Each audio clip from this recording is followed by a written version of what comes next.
Vamos a tener que correr un poquito porque estamos ya atrasados unos minutos. Sí me escuchan, ¿no? Cualquiera de ustedes. Sí, doctor, sí se Sí, doctor, se escucha. le escucha. Bien, listo. Entonces, vamos a hoy día hablar sobre lo que es el shock, ¿no? Para esto, normalmente, bueno, la traducción en español es estado de choque, eh, y vamos a tratar de ir integrando los conceptos de fisiopatología con, digamos, su aplicación práctica desde el punto de vista clínico, ¿no? Centrando, lógicamente, en el aspecto de lo que es la recopilación de la historia del examen físico y el planteamiento sindrómico, que son los objetivos de nuestro curso de semiología, ¿no? Muy bien, y esto acá es para un acrónimo que les va a servir mucho en general para cuando se enfrenten a un paciente con shock. eh, Vamos a ver que esto puede ser por 4 grandes causas. El shock puede ser hipovolémico, obstructivo, cardiogénico o cinético distributivo. Acá es de cinético distributivo, que en realidad el término correcto es distributivo, pero para que salga el acróstico hay una K. Y la primera S, que es séptico, en realidad es el shock séptico entra... Doctor, disculpe, no se visualiza ninguna diapositiva. Ya. Qué bueno que me lo dicen. A veces lo dicen a la mitad de la clase. Qué raro. A ver, espérame un momentito. A ver, vamos a ver. Compartir aplicación. Nuevamente. Hoy día está muy extraño. Se ha demorado 10 minutos en entrar. A ver, ahora sí, Sí, doctor, díganme ahora si sí. pueden ver mi pantalla. Listo, bueno, muchas gracias. Bien, entonces estábamos viendo que una de las primeras cosas que tienen que acordarse es esto, ¿no? El shock puede ser séptico, hipovolémico, obstructivo, cardiogénico o distributivo. Esta S inicial de séptico, en realidad el shock séptico pertenece al subgrupo del shock distributivo, sin embargo, no solamente es la causa más frecuente del shock distributivo, sino además tiene características propias que vale la pena mencionar. Así que eso vamos a dedicarle un poquito más de tiempo, ¿no? Y cuando nosotros hablamos de shock, básicamente es una condición en la cual hay un desbalance entre lo que es la demanda y el aporte de oxígeno.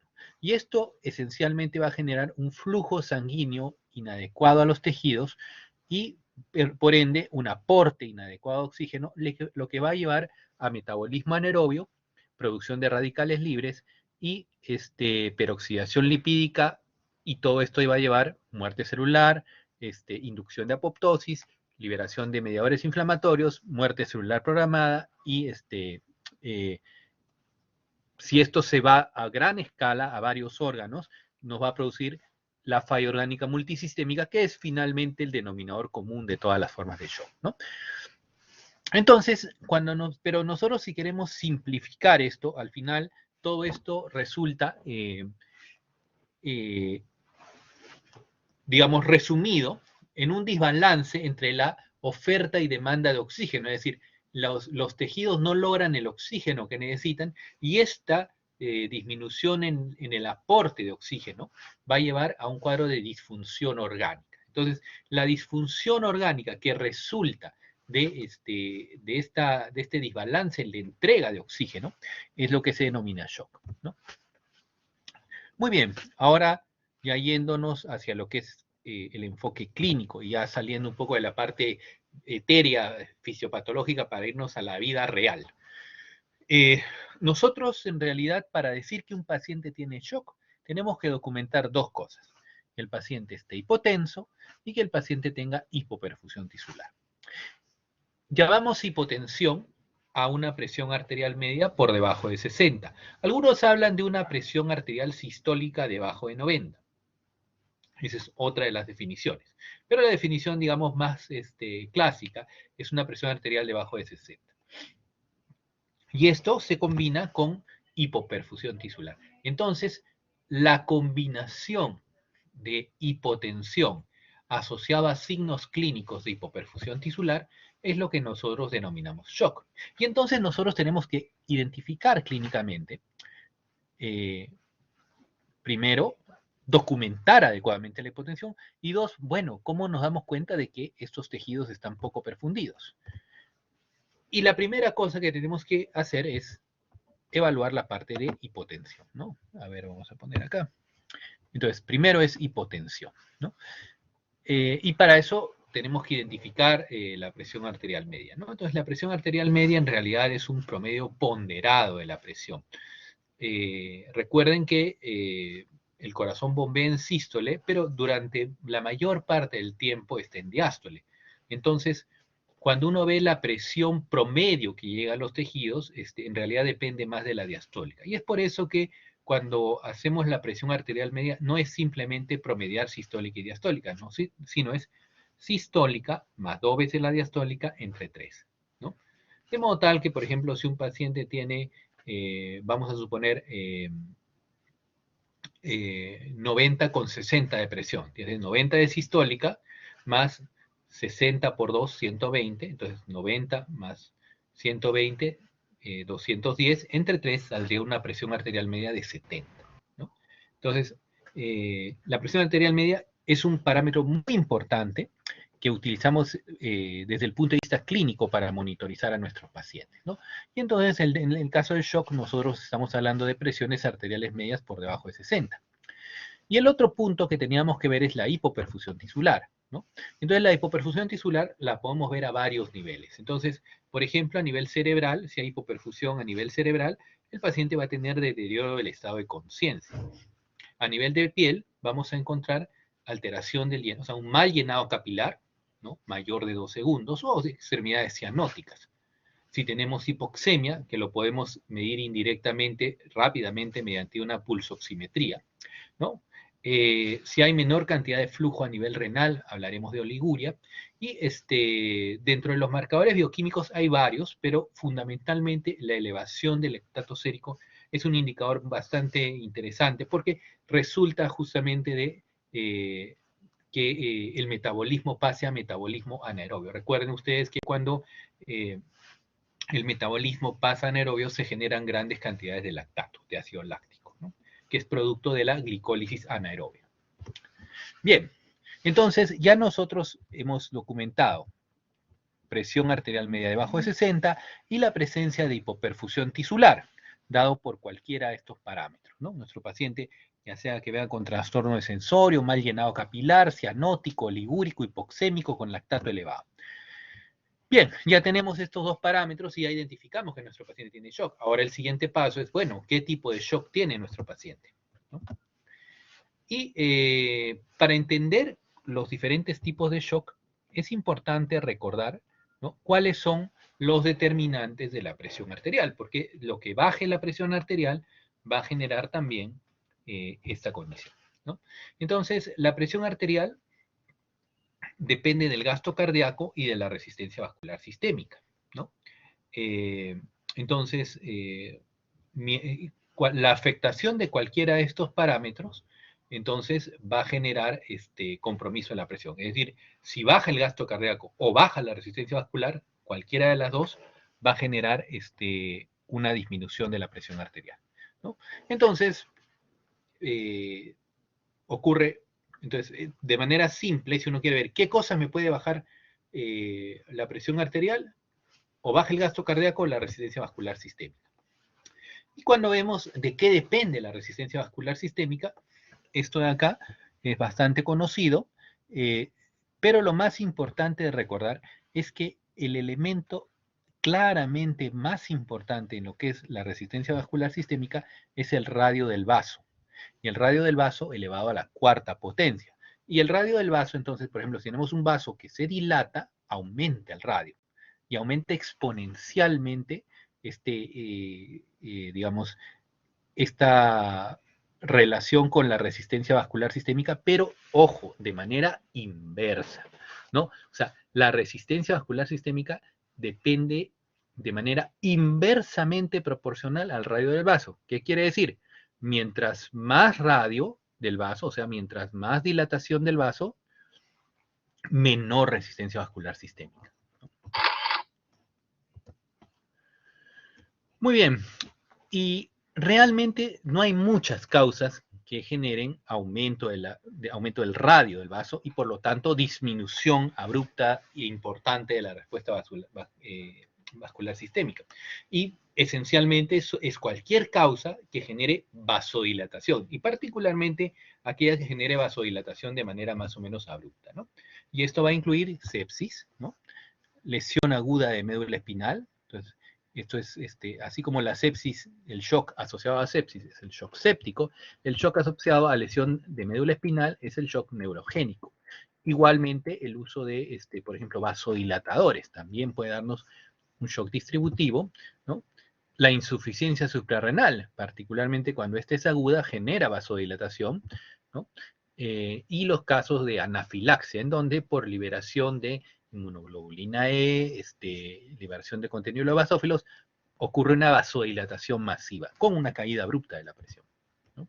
Entonces, todas estas condiciones nos dan lo que se denomina shock distributivo. Entonces, en principio, cuando hablamos de disminución de resistencia, o sea, cuando hay una disminución abrupta de la resistencia vascular sistémica, se denomina shock distributivo. El nombre es porque hay una mala distribución, o sea, el contenido sanguíneo es el mismo, el contenido plasmático es el mismo, pero se distribuye mal, dado que hay mucha vasodilatación y entonces llega con mucha menor presión a los tejidos, ¿no?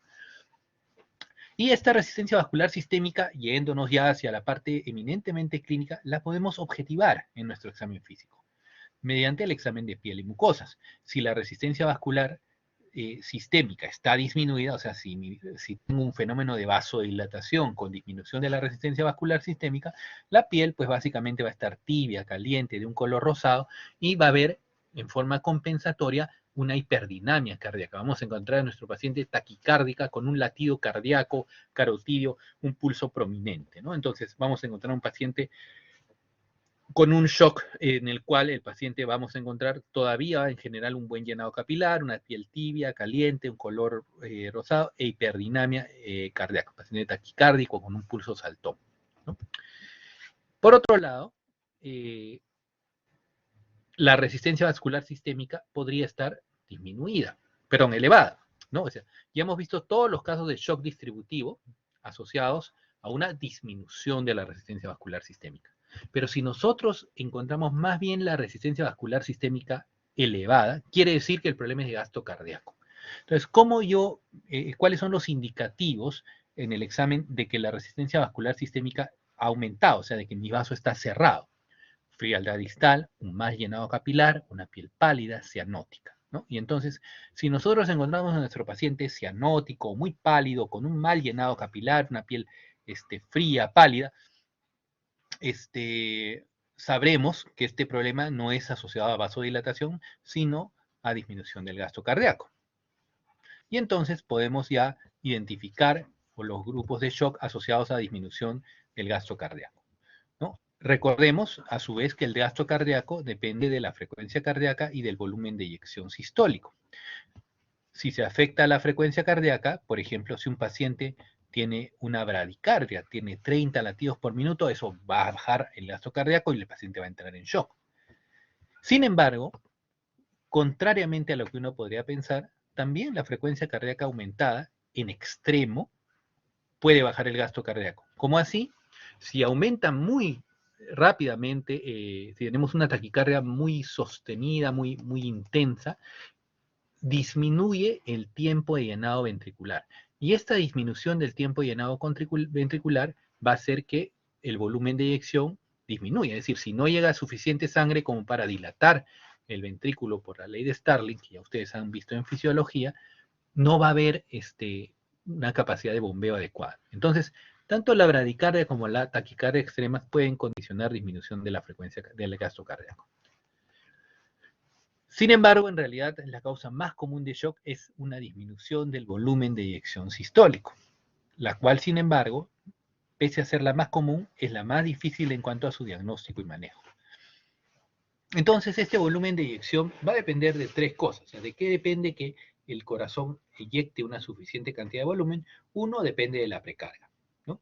De cuánto llega de sangre al ventrículo. Dos, de la contractibilidad miocárdica. Este corazón se contrae normalmente. Y tres, de la función valvular, ¿no? Si tenemos una función valvular o hay una insuficiencia valvular aguda. Así que si nosotros tuviéramos que hacer un resumen de todo lo que hemos conversado, tendríamos que decir, ¿no?, que la presión depende de la resistencia vascular y del gasto cardíaco. Y a su vez, el gasto cardíaco depende de la frecuencia cardíaca y el volumen de eyección sistólico.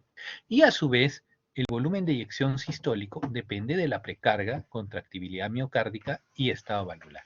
Entonces, la afectación de cualquiera de estos parámetros nos va a llevar pues a un cuadro de hipotensión y por consiguiente de shock. Muy bien, entonces ahora vamos a ver, ya teniendo esto en mente, las características de cada uno de los tipos de shock. Entonces, en el shock séptico, lo que primariamente ocurre, o sea, tenemos un paciente con sepsis. Recuerdan que la sepsis es un estado de respuesta inflamatoria sistémica con disfunción orgánica relacionado a un proceso infeccioso, ¿no? Y entonces ahí digamos, el fenómeno por el cual se llega a un shock es generalmente, lo primero, ocurre una vasodilatación sistémica.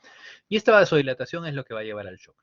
Sin embargo, una consideración importante es que conforme el shock avanza, el shock séptico avanza, el paciente va a tener alteración también multiorgánica y entre ellas ocurre lo que se llama la cardiomiodepresión inducida por sepsis. Entonces, el músculo cardíaco empieza a bajar su capacidad contráctil y entonces el paciente, digamos, es un estado de mucho peor pronóstico porque ya no solamente está la resistencia vascular sistémica, francamente disminuida, sino además hay una disminución de la contractibilidad cardíaca, ¿no?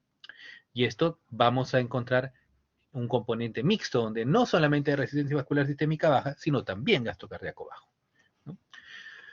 Causas comunes de shock que vamos a ver en la emergencia: neumonía, infección urinaria, sepsis de origen gastrointestinal, colecistitis, colangitis, ¿no?, apendicitis, abscesos intraabdominales.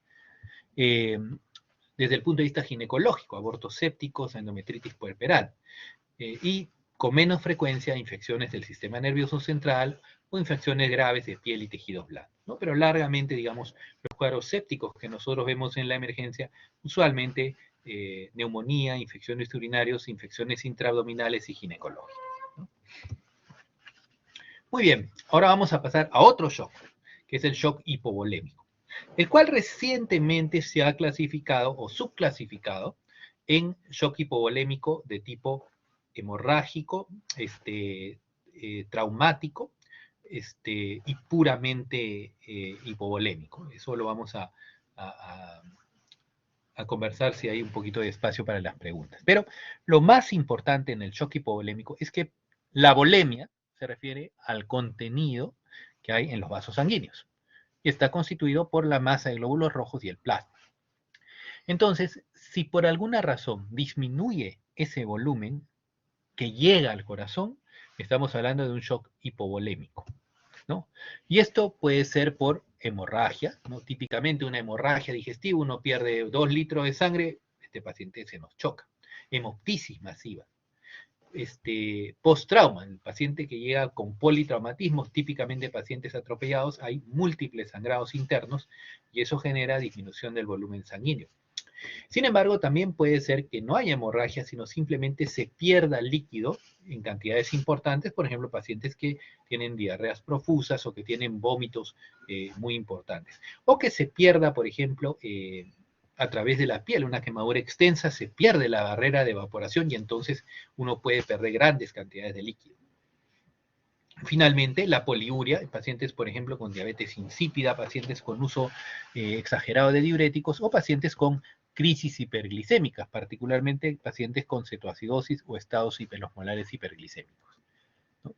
Entonces, en general, el shock hipovolémico habitualmente o es por una hemorragia, o es por un trauma, o es por una pérdida, ya sea gastrointestinal o urinaria. Eso es esencialmente la mayor parte de casos, ¿no? En el shock obstructivo, lo que hay es una, como su nombre lo indica, es una obstrucción a la salida de sangre del miocardio. Entonces, ¿qué cosa puede taparme y no dejar que mi corazón, digamos, bombee adecuadamente. Puede ser que se obstruya directamente la arteria pulmonar, en los casos de embolismo pulmonar, o puede ser que algo presione al miocardio. Por ejemplo, el caso de un neumotórax, un derrame pleural masivo, una pericarditis con componente denominado de taponamiento cardíaco. Todas estas condiciones lo que van a hacer es impedir que el ventrículo pueda bombear adecuadamente, ¿no? Entonces, embolismo pulmonar probablemente es la causa más probable de shock obstructivo, pero recordemos taponamiento cardíaco, neumotórax, atención, o casos de disección aórtica aguda, ¿no?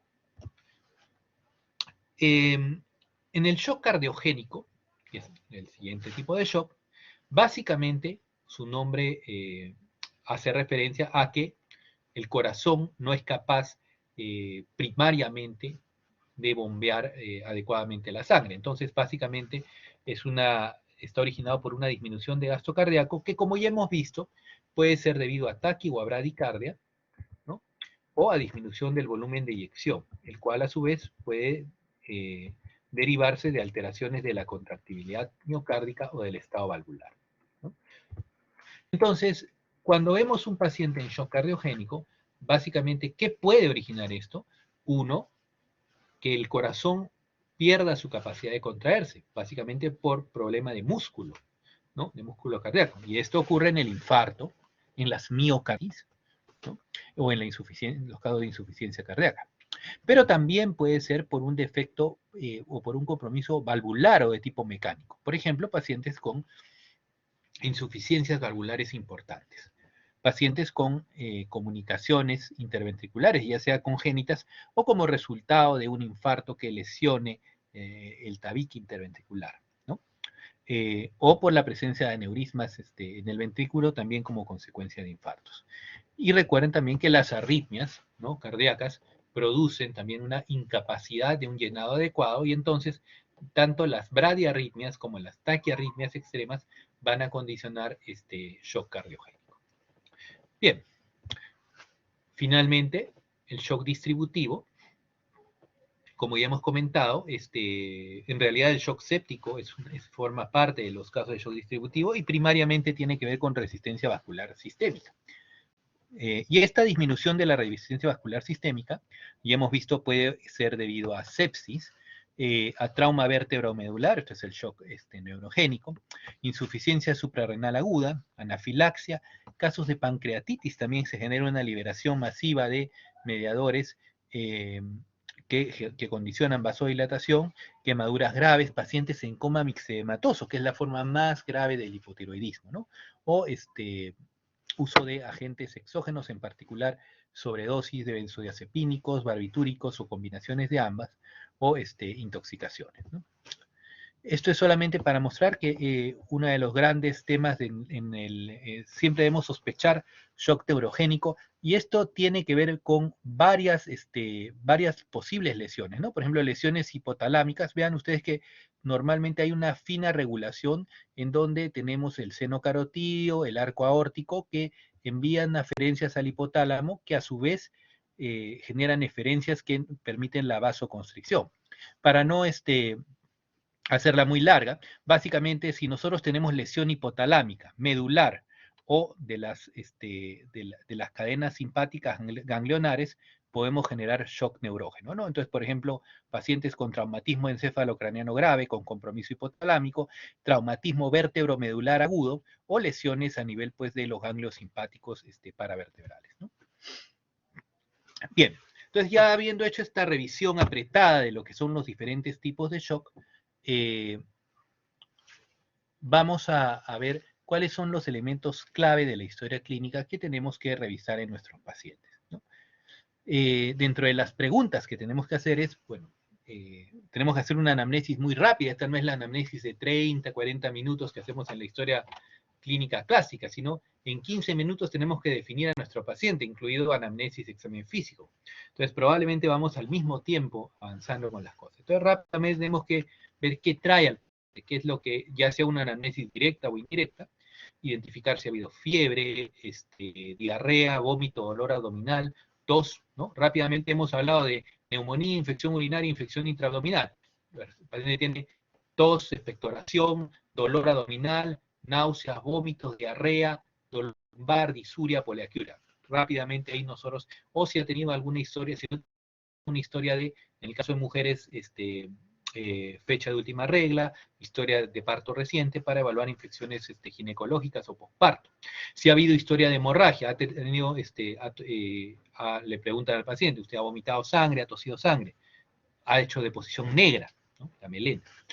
Si hay dolor torácico o si el paciente ya trae historia de enfermedades cardiovasculares, si el paciente ha tenido una cirugía reciente, si ha tenido un trauma, lógicamente, si es un paciente que viene y lo han atropellado, evidentemente esa va a ser la causa del shock, o si el paciente, y esto es una pregunta importante porque se nos escapa los pacientes chocados, que básicamente lo que tienen es un uso crónico de corticoides, y el uso crónico de corticoides hace que el paciente ya no produzca sus corticosteroides.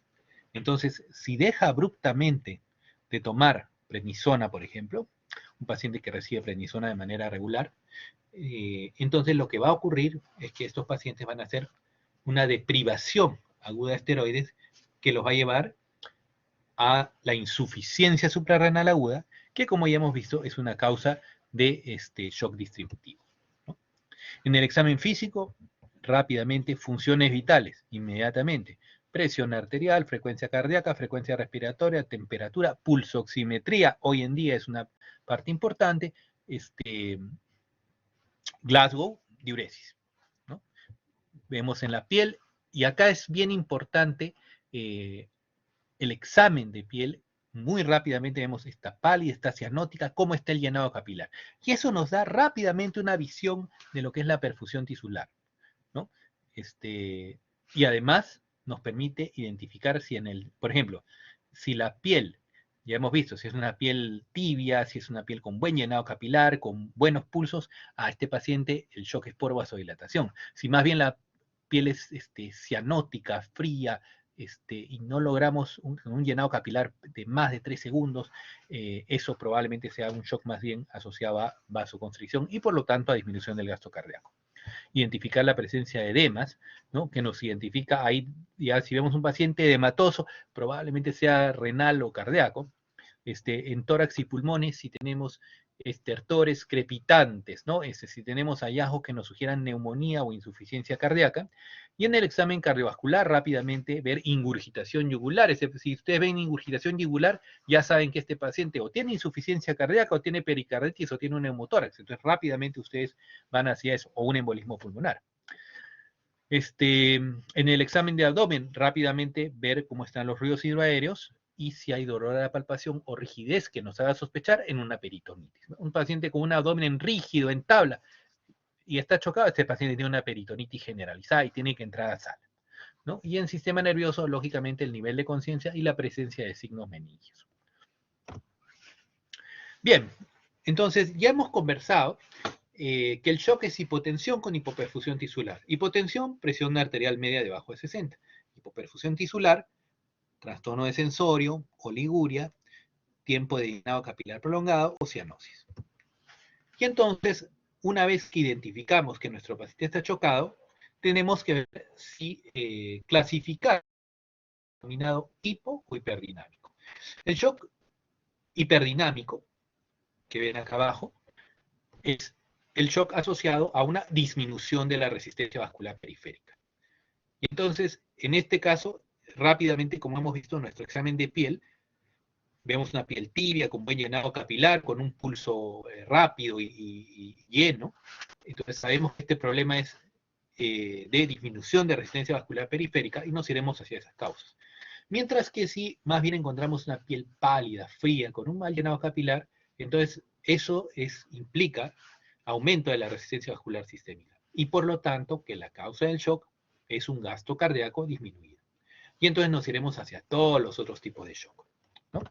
Y así, si yo paciente que viene con un shock hipodinámico, o sea, viene mi paciente, lo encuentro, está chocado, doctor, listo, está chocado, tiene presión arterial baja y signos de hipoperfusión tisular. Paciente presión arterial media en 50 y está con deterioro de conciencia, no orina, está cianótico, tiene un volumen urinario disminuido y cifras de lactato elevadas, paciente chocado.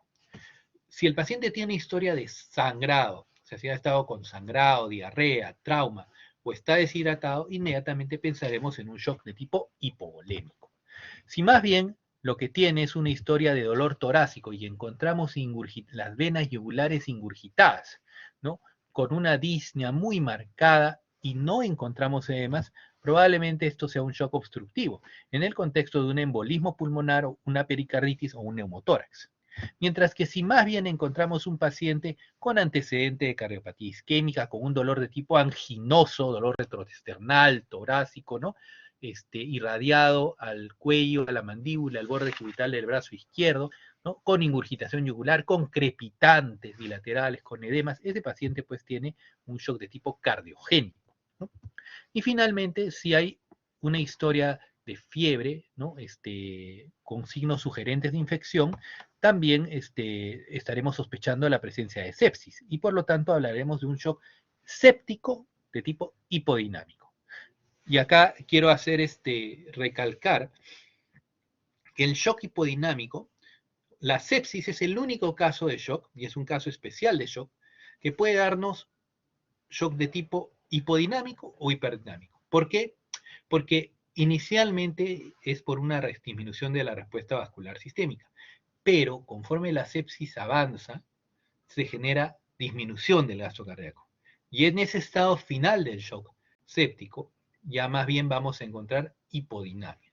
Entonces, cuando el shock séptico es hipodinámico, es un marcador de pésimo pronóstico, ¿no? En contraparte, el shock hiperdinámico lo que encontramos es un aumento o una disminución importante, mejor dicho, de la resistencia vascular sistémica. Y entonces, cuando nos enfrentemos a un shock hipodinámico, es decir, un paciente viene con la presión, una presión arterial media en 40, con trastorno de sensorio, no orina, y sin embargo su llenado capilar es bueno, sus mucosas están rosadas, el pulso está bien, entonces este paciente está en un shock hiperdinámico. Este paciente tiene una disminución marcada y abrupta de la resistencia vascular sistémica. Y entonces, si el paciente ha estado usando crónicamente esteroides, hablaremos de un shock por insuficiencia suprarrenal aguda.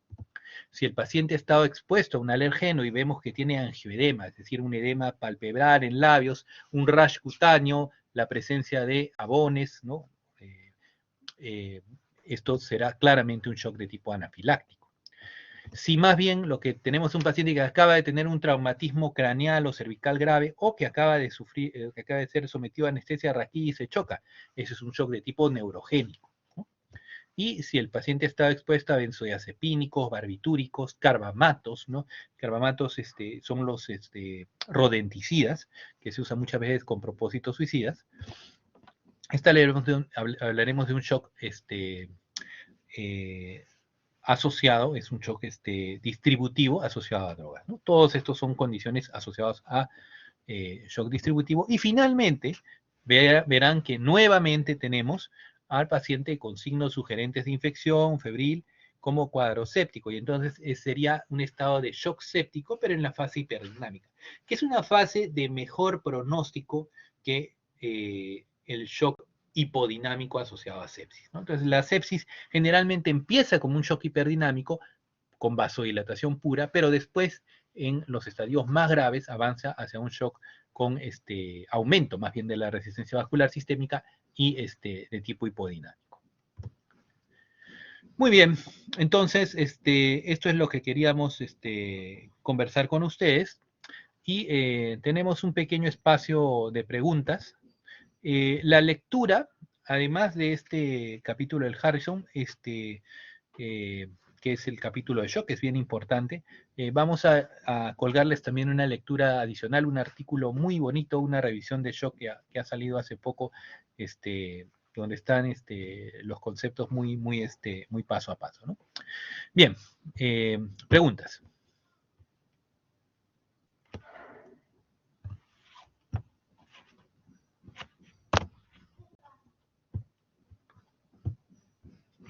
¿Alguna pregunta? ¿O prefieren descansar hasta la siguiente clase que tengo ahorita?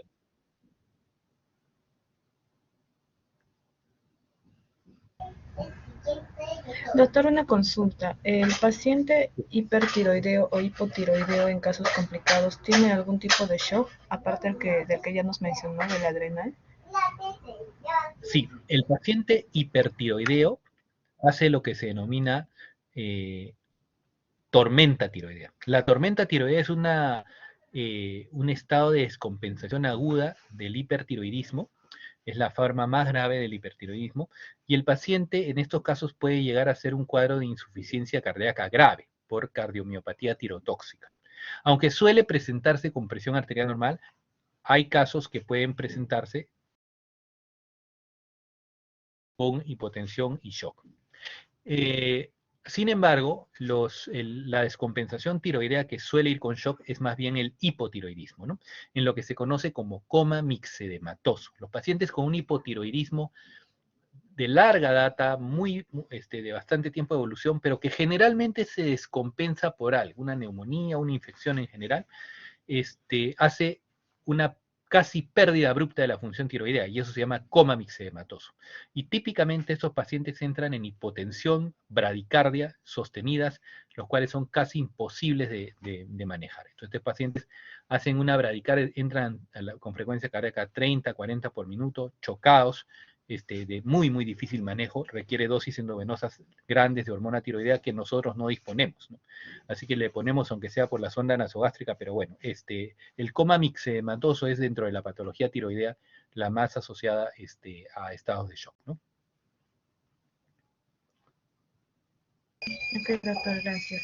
Y en cuanto a la diabetes y al coma hiperosmolar, Uh -huh. ¿estarían catalogados como shock, en este caso hiperdinámico? No, no, no, no. La cetoacidosis y el estado hiperosmolar son lo que se denominan crisis hiperglicémicas, ¿no? Lo que condicionan es una pérdida masiva de líquido por poliuria. Entonces, básicamente nos quedamos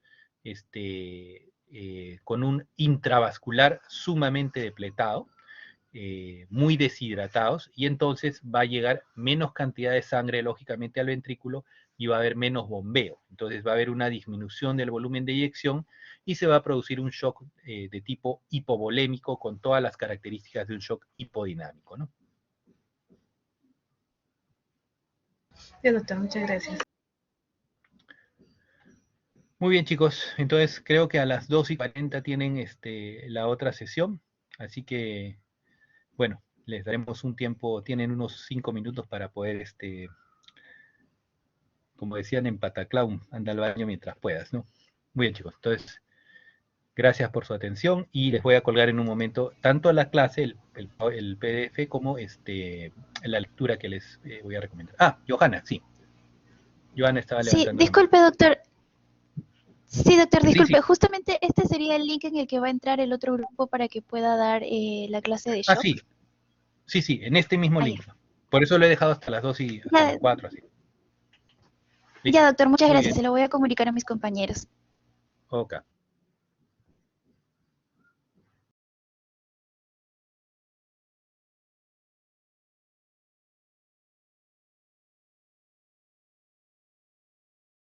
Gracias, doctor. Buenas tardes.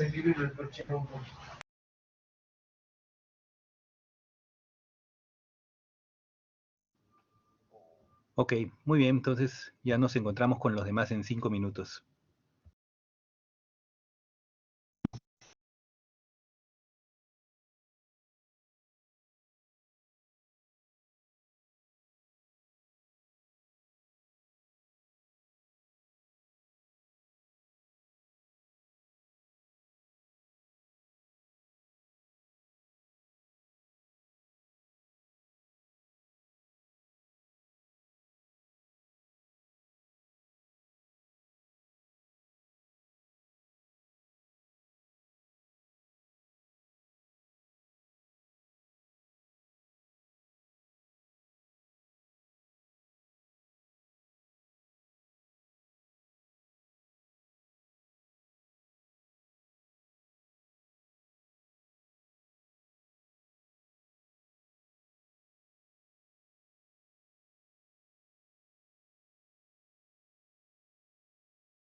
A ver, ¿qué tal? ¿Estamos esperando todavía que acaben el otro grupo? ¿Se van a unir más o son solo ustedes?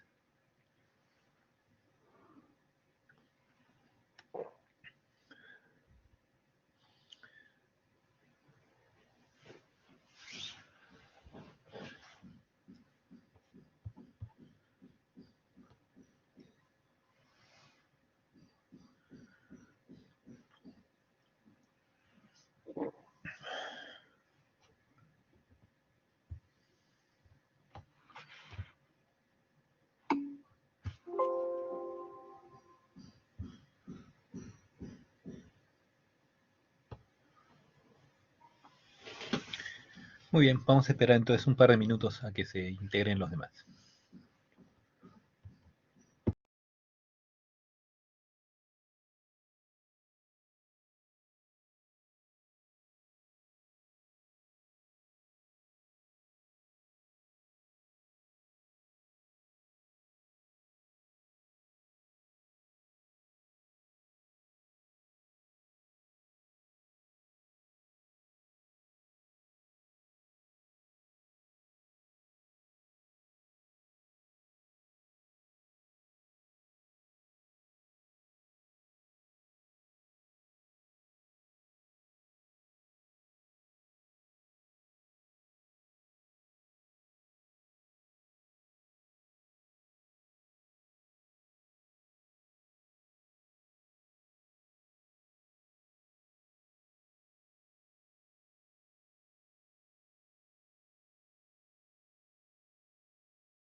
Muy bien, ahora sí ya creo que estamos todos.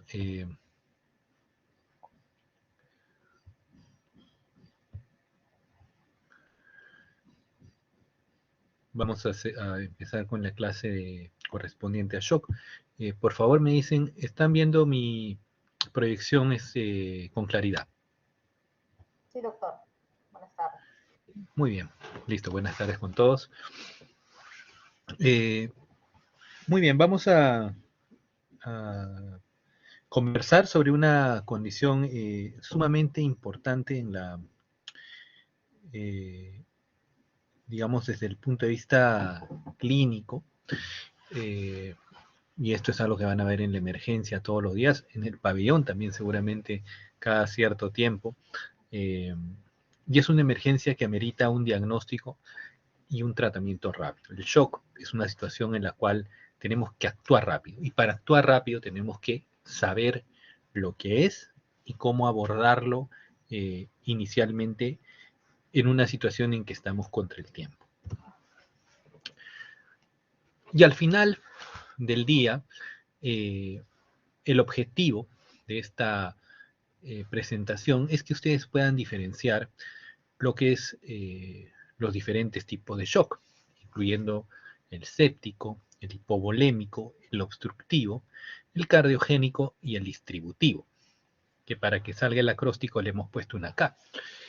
Entonces le llamamos cinético distributivo, pero en general se llama distributivo, ¿no? Vamos a ver también que en realidad el shock séptico es una categoría especial dentro del shock distributivo, de modo tal que tenemos en realidad 4 grandes tipos de shock, ¿no? Shock hipovolémico, obstructivo, cardiogénico y el distributivo, dentro del cual por supuesto está el séptico, ¿no? Y el objetivo de esta presentación es que puedan tener una idea general de cómo diferenciarlos en el paciente que llega agudamente enfermo a la emergencia.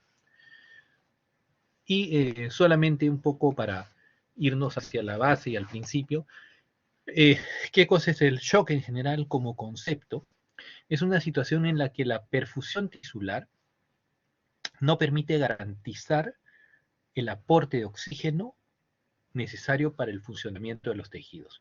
Y este desbalance entre la necesidad y el poco aporte de oxígeno finalmente se traduce en metabolismo anaerobio. Y este metabolismo anaerobio es insostenible en el mediano plazo y por lo tanto el paciente va a hacer una serie de fenómenos que van desde la injuria por radicales libres, peroxidación lipídica, y todos, una serie de fenómenos, apoptosis y una serie de fenómenos ligados al metabolismo anaerobio, ¿no? Así que finalmente, y si tratamos de condensarlo aún más, el shock no viene a ser sino una disfunción orgánica resultante de un imbalance entre oferta y demanda de oxígeno, y esta falta de disposición de oxígeno va a llevar a la injuria, a la falla tisular y por lo tanto finalmente a la disfunción de órganos, ¿no? Sin embargo, estos son definiciones conceptuales que son importantes tener, pero que finalmente tenemos que traducirlo en práctica clínica. Tenemos que estar frente a nuestro paciente y cómo este concepto de una disminución de la entrega de oxígeno que va a llevar finalmente a una disfunción orgánica, pero cómo lo puedo objetivar en mi paciente que llega, digamos, viene atropellado a la emergencia y tengo que ver si está chocado o no para saber cómo tengo que manejar. Y tenemos que, en ese sentido, tener aspectos prácticos, ¿no? Entonces, nosotros tenemos que identificar pragmáticamente en un paciente si está chocado o no. Y para eso tenemos básicamente 2 criterios clínicos. Entonces, hablamos de shock cuando un paciente tiene hipotensión asociado a signos de hipoperfusión tisular. ¿Por qué son estos 2 parámetros, digamos, importantes? Porque la hipotensión es digamos, el determinante de la entrega de oxígeno a los tejidos, y la hipoperfusión tisular es objetivable, o sea, nosotros podemos, mediante el examen clínico, ver si los tejidos están o tienen signos de hipoperfusión. Entonces, la combinación de estas 2 cosas, de hipotensión e hipoperfusión tisular, hace el diagnóstico de shock, ¿no? Muy bien, entonces lo primero que tenemos que ver es, bueno, hipotensión. O sea, esta disminución de la presión arterial involucra generalmente una presión arterial media por debajo de 60. Una presión arterial media por debajo de 60, que esto está ligado a una menor entrega pues, del oxígeno a nivel de los tejidos. Y recuerden que la presión arterial media no es la suma entre dos, o sea, no es el promedio simple de las presiones arteriales sistólica y diastólica, sino que depende fundamentalmente de la presión diastólica. ¿Por qué? Porque la sístole es relativamente corta y la mayor parte del tiempo estamos en diástole. Entonces, por eso es que le damos más peso a la presión arterial diastólica cuando hablamos de presión arterial media. Entonces, la presión arterial media es un promedio ponderado, ¿no? Promedio ponderado de sistólica más 2 veces la diastólica entre 3. O sea, la sistólica vale como 1, la diastólica vale como 2 y por eso lo dividimos entre 3, ¿no? Y cuando estamos por debajo de 60, esto es consistente con shock, ¿no? Y el otro aspecto que tenemos que ver ya inmediatamente después es la hipoperfusión tisular. Entonces nosotros podemos ver la hipoperfusión tisular, evaluar clínicamente en diferentes órganos y sistemas, ¿no? Si no llega suficiente sangre al cerebro, va a haber trastorno de sensorio, del nivel de conciencia. Si no llega a piel, vamos a ver alteración del llenado capilar, cianosis. A nivel pulmonar, si no llega, va a haber hipoxemia. E incluso nosotros actualmente lo podemos medir rápidamente con la oximetría de pulso, ¿no? El oxímetro de pulso nos permite ver una saturación de hemoglobina disminuida. Eso también nos indica hipoperfusión. O también la perfusión renal evaluada por oliguria. Nosotros llega un paciente inconsciente y no sabemos si está chocado, además de medir la presión, inmediatamente ponemos una sonda urinaria y ver cuánto está orinando el paciente, ¿no? Y hay varios marcadores bioquímicos, pero en particular es importante el lactato, porque como ustedes saben, el lactato es finalmente uno de los productos principales del metabolismo anaerobio. Entonces, cuando hay metabolismo anaerobio, y particularmente cuando hay glicólisis anaerobia, se produce pues lactato, ¿no?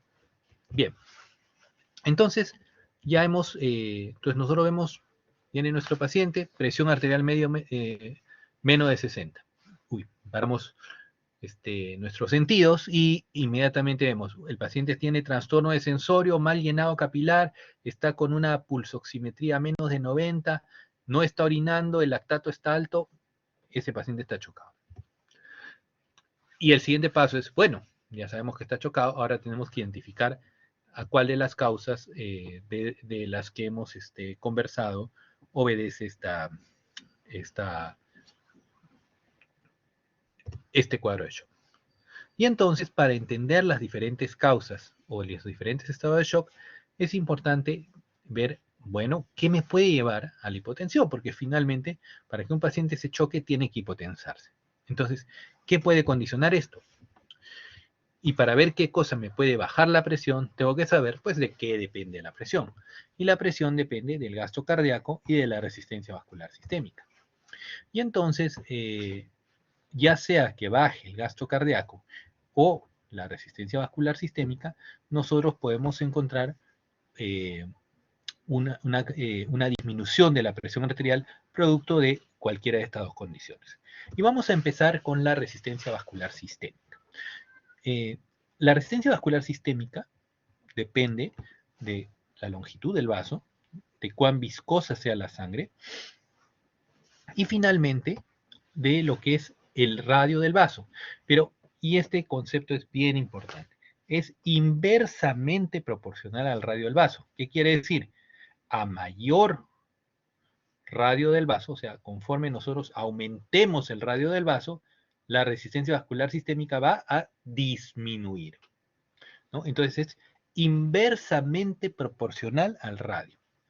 Y, ojo, al radio del vaso a la cuarta, o sea que es muchísimo más importante que cualquiera de los otros elementos. Entonces, esencialmente, la resistencia vascular sistémica se va a ver afectada por el radio del vaso. Y el radio del vaso va a ser cuán ancho es el vaso. Y cuán ancho es el vaso es cuán dilatado está. Entonces, si hay vasodilatación, va a haber aumento del radio y por lo tanto una disminución de la resistencia vascular sistémica. Y entonces, esencialmente, la resistencia vascular sistémica disminuida va a depender de algo que genere vasodilatación. ¿Qué puede generar vasodilatación? La sepsis, cuadros infecciosos, lesión aguda de la médula espinal, vasodilatadores, un cese abrupto de la función suprarrenal o la presencia de un cuadro de anafilaxia, es decir, la liberación abrupta de inmunoglobulina E, productos derivados de eosinófilos y basófilos en relación a un alergeno que generan vasodilatación. Entonces, estos procesos ligados a vasodilatación con disminución importante de la resistencia vascular sistémica van a condicionar lo que nosotros llamamos un shock de tipo distributivo, ¿no? Un shock distributivo. Entonces, ese es el concepto de shock distributivo. Ahora, ¿cómo nosotros podemos darnos cuenta de que es efectivamente la resistencia vascular sistémica está disminuida? Es decir, que hay un proceso de vasodilatación. Podemos objetivar clínicamente este estado de vasodilatación. O sea, el paciente lo vamos a encontrar rosado, rubicundo, la piel tibia, caliente, y vamos a encontrar un latido cardíaco fuerte con un pulso también más o menos prominente. Entonces, nosotros vemos a nuestro paciente, está chocado, pero sin embargo, pese a estar chocado, encontramos la piel tibia, caliente, el paciente sonrosado y un pulso fuerte con una taquicardia importante. Ese paciente tiene un shock de tipo distributivo por disminución de la resistencia vascular sistémica. Pero puede haber el fenómeno contrario, ¿no? Donde nosotros más bien encontramos una resistencia vascular sistémica alta. Y la resistencia vascular sistémica alta, es decir, vasoconstricción, va a involucrar palidez, cianosis, mal llenado capilar, frialdad. Entonces, yo sé que ese paciente está con vasoconstricción. Y entonces, el problema no es la resistencia vascular sistémica disminuida, sino más bien ahí está elevada. Entonces, si el problema no es resistencia vascular sistémica, entonces es gasto cardíaco bajo, ¿no? Y entonces tenemos que explorar las causas de gasto cardíaco bajo. Recordemos que el gasto cardíaco depende, perdón, de la frecuencia cardíaca y del volumen de eyección sistólico, ¿no?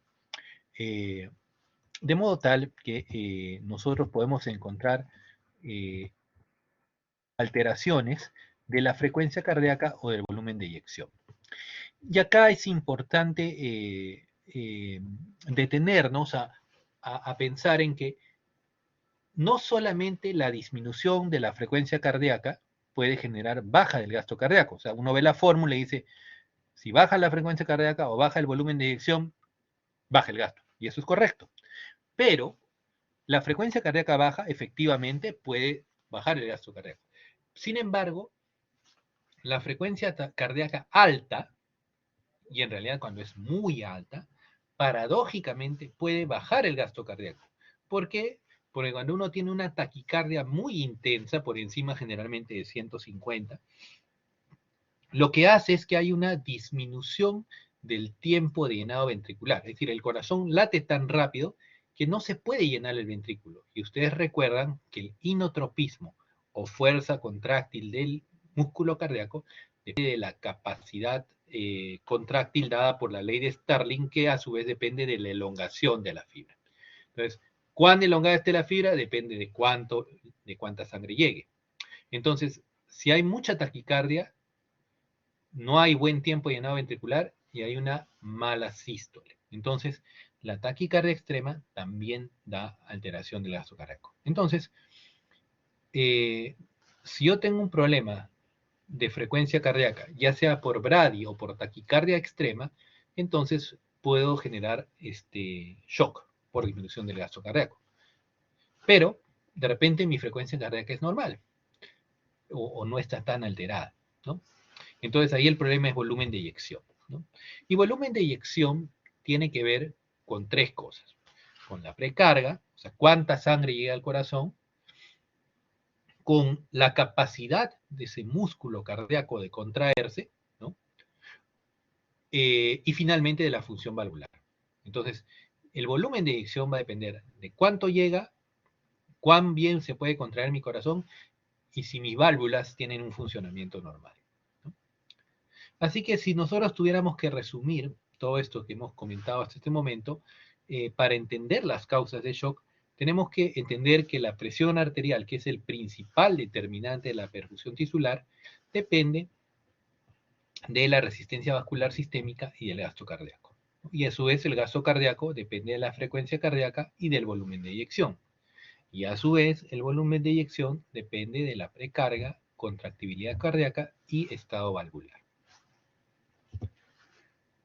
Ya visto esto, ya podemos aproximarnos a cuáles son los mecanismos que operan en cada uno de estos tipos de shock, ¿no? Y entonces, en el shock séptico, lo que va a haber primariamente es una disminución de la resistencia vascular sistémica.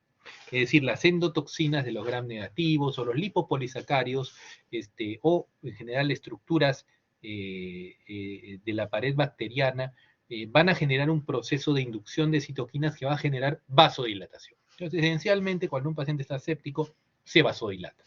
Y esa vasodilatación va a llevar al shock. Sin embargo, en los estadios finales de shock, lo que vamos a encontrar es que existe lo que se llama una cardiomiodepresión inducida por sepsis. Y esto va a generar que el corazón deje de contraerse adecuadamente. Y por lo tanto, nuestro paciente va a entrar en baja de gasto cardíaco.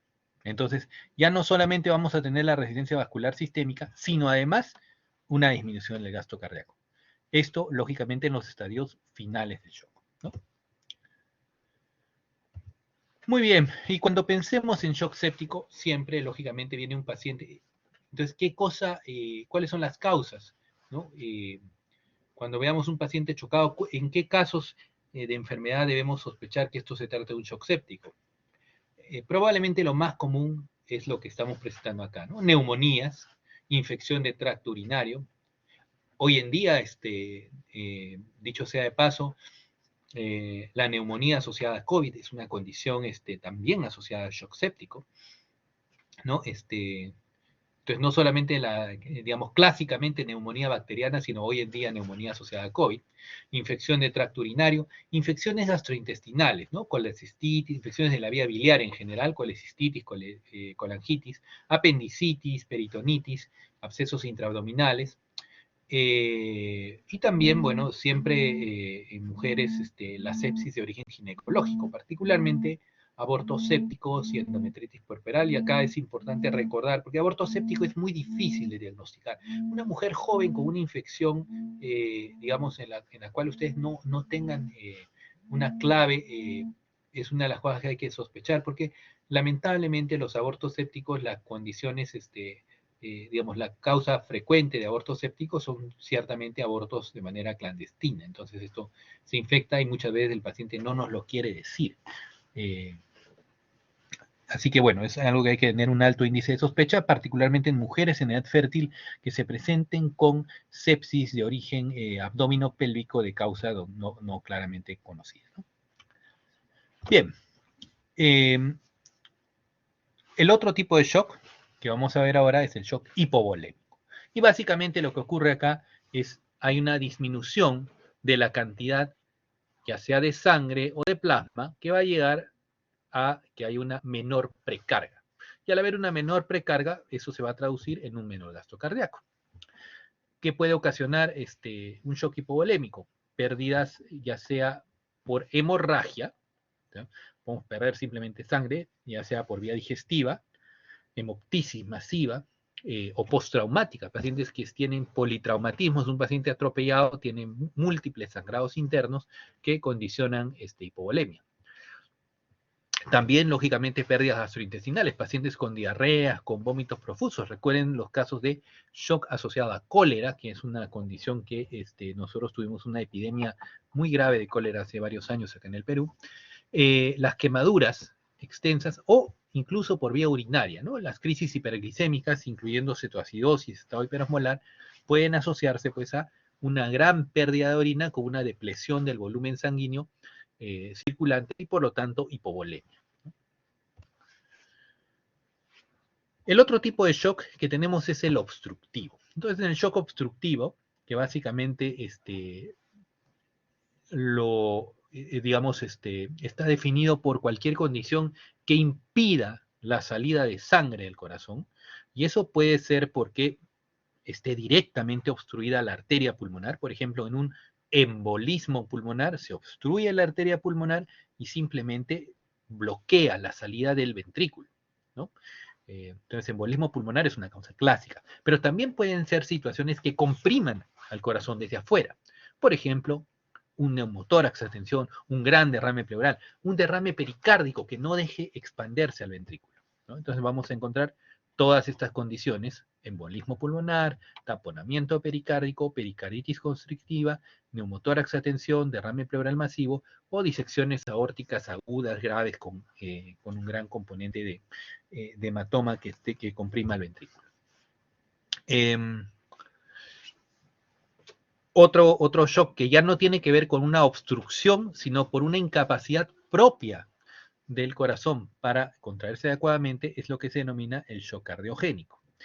Y esto va a depender fundamentalmente de una disminución del gasto cardíaco, ¿no? Que, como ya hemos visto, puede deberse a una taquibradiarritmia o a una disminución del volumen de eyección sistólico, que a su vez puede ser por problemas de contractibilidad miocárdica o valvular, ¿no? Entonces, ¿qué cosa puede afectar al corazón que impida su contractibilidad adecuada? Uno, infartos es lo más común. El paciente viene infartado, viene un dolor, el paciente llega a la emergencia, dolor torácico intenso, retroesternal, opresivo, irradiado al borde cubital del brazo izquierdo, a la mandíbula. Este paciente infartado lo encuentran con hipotensión. Este es un shock porque seguramente tiene un gran compromiso de músculo cardíaco, ¿no? Miocarditis, que son infecciones virales típicamente, ¿no? Y casos de insuficiencia cardíaca. Pero también puede haber lesiones valvulares agudas, ¿no? Y finalmente, cuadros de arritmia cardíaca, ¿no? Taquibradiarritmias. Y vamos a terminar con el shock distributivo. Ya hemos visto, el shock distributivo es un tipo de shock en el cual lo que hay es una disminución de la resistencia vascular sistémica. Y esto puede ser sepsis en el caso del shock séptico. Recordemos que el shock séptico es un tipo especial de shock distributivo, pero forma parte en general del shock distributivo. Pero también podemos, por ejemplo, en pacientes con traumatismos vértebro-medulares o traumatismos craneales agudos, puede desencadenarse un shock neurógeno, ¿no? Los casos de insuficiencia suprarrenal aguda, anafilaxia, pancreatitis, pacientes con quemaduras graves, y el coma mixedematoso, que es la forma más grave de hipotiroidismo, generalmente descompensado, o sobredosis, intoxicaciones, típicamente de barbitúricos o de benzodiazepínicos, ¿no? Esto es solamente para ilustrar cómo lesiones en el shock neurogénico, esto es, digamos, mencionar que hay aferencias a nivel del seno carotídeo aórtico que van hacia hipotálamo, el cual a su vez va a dirigir señales a través del nervio vago o a través de la médula espinal para lo que son los nervios esplácnicos y de los músculos que van a generar la vasodilatación o vasoconstricción de esas fibras. Entonces, si tenemos lesión a cualquiera de estos niveles, por ejemplo, un traumatismo encefalocraniano que lesiona el hipotálamo o un traumatismo vértebromedular, esto puede llevarnos a una lesión aguda con vasodilatación aguda y shock, ¿no? O, por ejemplo, en la médula espinal, si nosotros hacemos una anestesia inapropiada, podemos generar compromiso de los ganglios paravertebrales y por lo tanto una vasodilatación aguda y nuestro paciente hacer un shock postoperatorio de tipo neurógeno, ¿no? Muy bien, entonces ya habiendo identificado los tipos de shock y ya teniendo un panorama claro de cómo es un shock séptico, hipovolémico, obstructivo, cardiogénico y distributivo, tenemos que ir hacia allá lo que es el núcleo de este curso, que es qué cosa debemos tomar de la anamnesis y del examen físico para plantear nuestro síndrome de shock. Entonces, desde el punto de vista de anamnesis, es importante verificar si nuestro paciente tiene fiebre o síntomas sugerentes de infección. Si ha habido, ¿no? Por ejemplo, disuria, poliaquiuria en infección urinaria, tos con expectoración purulenta en caso de neumonía, dolor lumbar, en el caso de las pielonefritis agudas, un dolor abdominal con migración a la fosa ilíaca derecha en casos de apendicitis, ¿no? Un dolor pélvico en mujeres en el caso de enfermedad inflamatoria pélvica, ver también historia de diarreas, vómitos, dolor abdominal, hemorragia, hemoptisis, hematemesis, melena, ¿no? Pérdidas sanguíneas en general, dolor torácico o historia de enfermedad cardiovascular, ¿no? Si el paciente ha tenido una cirugía o una inmovilización reciente, recuerden que pacientes con operaciones e inmovilizaciones recientes tienen mucho más riesgo de embolismo pulmonar. Lógicamente, si el paciente ha sufrido un traumatismo, un paciente que acaban de atropellarlo, llega a la emergencia y lo encuentra chocado, ese paciente tiene un shock asociado al politraumatismo, ciertamente, ¿no? O uso crónico de esteroides. Recuerden que el esteroide, los esteroides, prednisona, sobre todo dexametasona, entre otros corticoides, bloquean, o sea, si se administran crónicamente, bloquean la producción de esteroides suprarrenales. Entonces, si nosotros dejamos de dar abruptamente a nuestros pacientes los corticoides, esta deprivación abrupta puede derivar en una insuficiencia suprarrenal aguda, ¿no? Dentro del examen físico, ciertamente funciones vitales. Frecuencia cardíaca, frecuencia respiratoria, obviamente presión arterial, diuresis, ¿no? Pulso oximetría, ¿no? El examen de piel y tejido celular subcutáneo. Recuerden que el examen de piel es fundamental porque si uno ve, por ejemplo, que este paciente tiene un buen llenado capilar, menos de 2 segundos, una piel rosada, tibia, ese paciente tiene un problema de vasodilatación, un shock distributivo. Sin embargo, si el paciente tiene un mal llenado capilar, palidez, cianosis, esto de acá no se orienta hacia un shock más bien asociado a disminución del gasto cardíaco, ¿no? La presencia de edemas que nos orienta hacia patología cardiovascular y renal, ¿no? El examen de tórax y pulmones es fundamental para identificar hallazgos que nos sugieran edema agudo de pulmón o neumonía, ¿no? Esto ya lo vamos a ver en las secciones de neumología y cardiología. La presencia de ingurgitación yugular, arritmias, un tercer ruido cardíaco, nos orientan hacia patología cardiovascular, y en abdomen ciertamente la presencia pues, de un dolor intenso a la palpación es muy sugerente de ya sea una infección, una peritonitis, y particularmente un abdomen rígido en tabla, es muy sugerente de peritonitis, ¿no? Y en sistema nervioso, cuantificar el nivel de conciencia del individuo y si hay presencia o no de signos meningios, ¿no?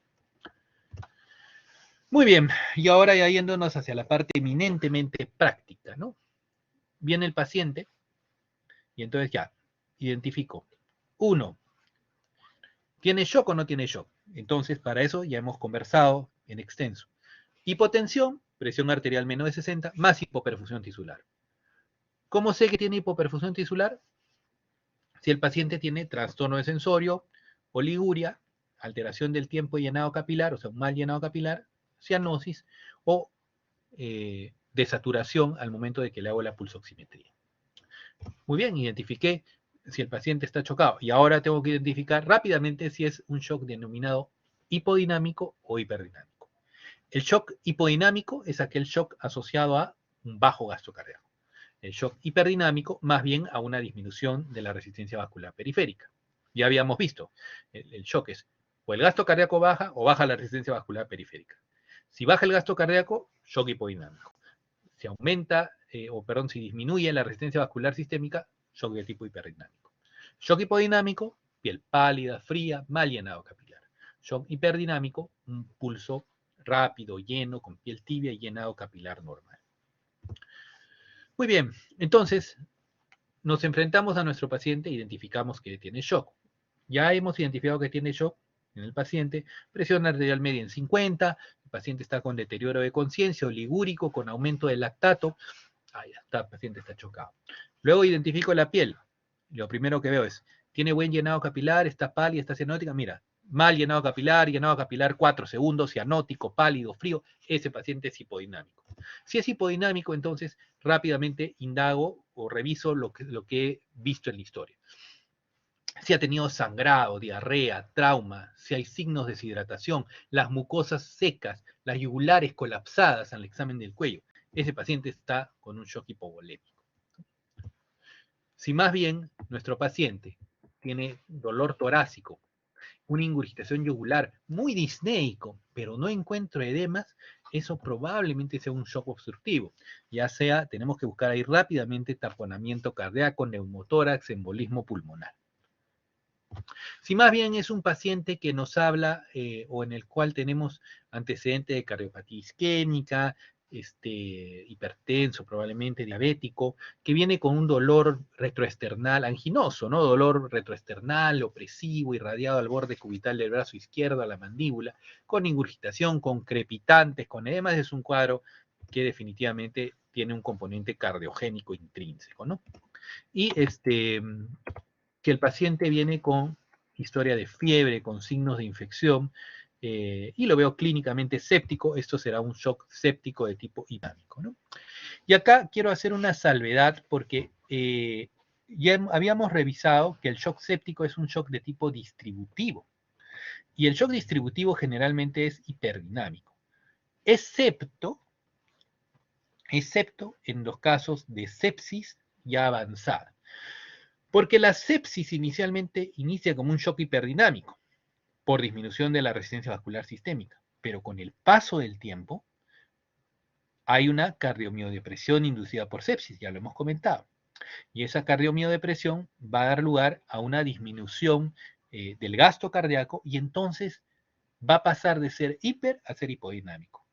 Y esto es importante porque un paciente séptico que viene en shock, o sea, tengo un shock séptico. Y si este shock es hipodinámico, quiere decir que este paciente está en un estadio bastante avanzado de sepsis y por lo tanto tiene una altísima mortalidad, ¿no? Ahora vamos a ver shock hiperdinámico. Entonces, si el paciente nos habla que ha dejado de usar corticoides, ¿no? Abruptamente, ese shock es insuficiencia suprarrenal aguda. Si ha tenido más bien exposición a alergenos, si el paciente viene con un rash cutáneo, angioedema, o sea, un edema palpebral, con edema de labios, enronchado, con abones, ¿no? Este paciente tiene un shock anafiláctico. Si nuestro paciente más bien tiene un trauma cervical, traumatismo encefalocraniano, o acaba de ser sometido a un evento, a una cirugía y le han puesto anestesia raquídea, esto es un shock neurogénico. Si ha tenido, viene el paciente, lo han pepeado, ¿no? Benzodiazepínicos, barbitúricos, carbamatos, en el caso de ingestas suicidas, este será un shock asociado a drogas. Y finalmente, nuevamente, si el paciente tiene historia de fiebre, signo de infección y signos sugerentes de cuadro séptico, será un shock séptico, en este caso hiperdinámico. Entonces, como van a ver ustedes, digamos, nosotros rápidamente clasificamos en hipo o en hiperdinámico. Entonces, hipodinámico es baja de gasto cardíaco, hiperdinámico es disminución de la resistencia vascular sistémica. Pero hay un tipo de shock particular que es el shock séptico, que puede ser hiperdinámico en sus estadios iniciales y posteriormente, conforme evoluciona, pasa a ser un shock séptico de tipo hipodinámico de mucho peor pronóstico. Muy bien, entonces esta es la lectura, el capítulo correspondiente al Harrison, que es un excelente capítulo sobre shock, y adicionalmente a eso les vamos a poner una lectura que es una revisión bien interesante, bien sucinta, bien concreta de lo que es shock, que me parece importante que la revisen. Tiene ciertamente la parte clínica fisiopatológica y una primera aproximación hacia el tratamiento. Muy bien, entonces, bueno, vamos a colgar esa lectura y también esta misma presentación, ¿no? Tenemos un espacio para preguntas. Entonces, si alguien tiene alguna pregunta o alguna duda, algún comentario, algo que haya leído, un aporte.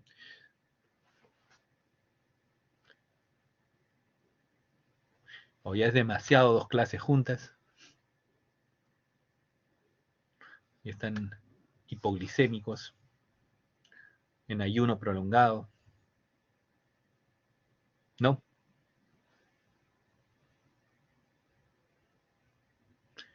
Muy bien, entonces, si no hay preguntas, ¿no? Muy bien, gracias Carolina, por lo menos sé que alguien todavía vive. Muy bien. Bueno, muchas gracias por su atención, así que si no hay preguntas lo dejamos ahí, les voy a dejar las lecturas y ya nos encontramos en la Gracias, clase. doctor. Adiós chicos, chao chao. Hasta luego, doctor. Muchísimas gracias. Gracias, doctor. Gracias, doctor. Gracias, doctor. Buenas tardes.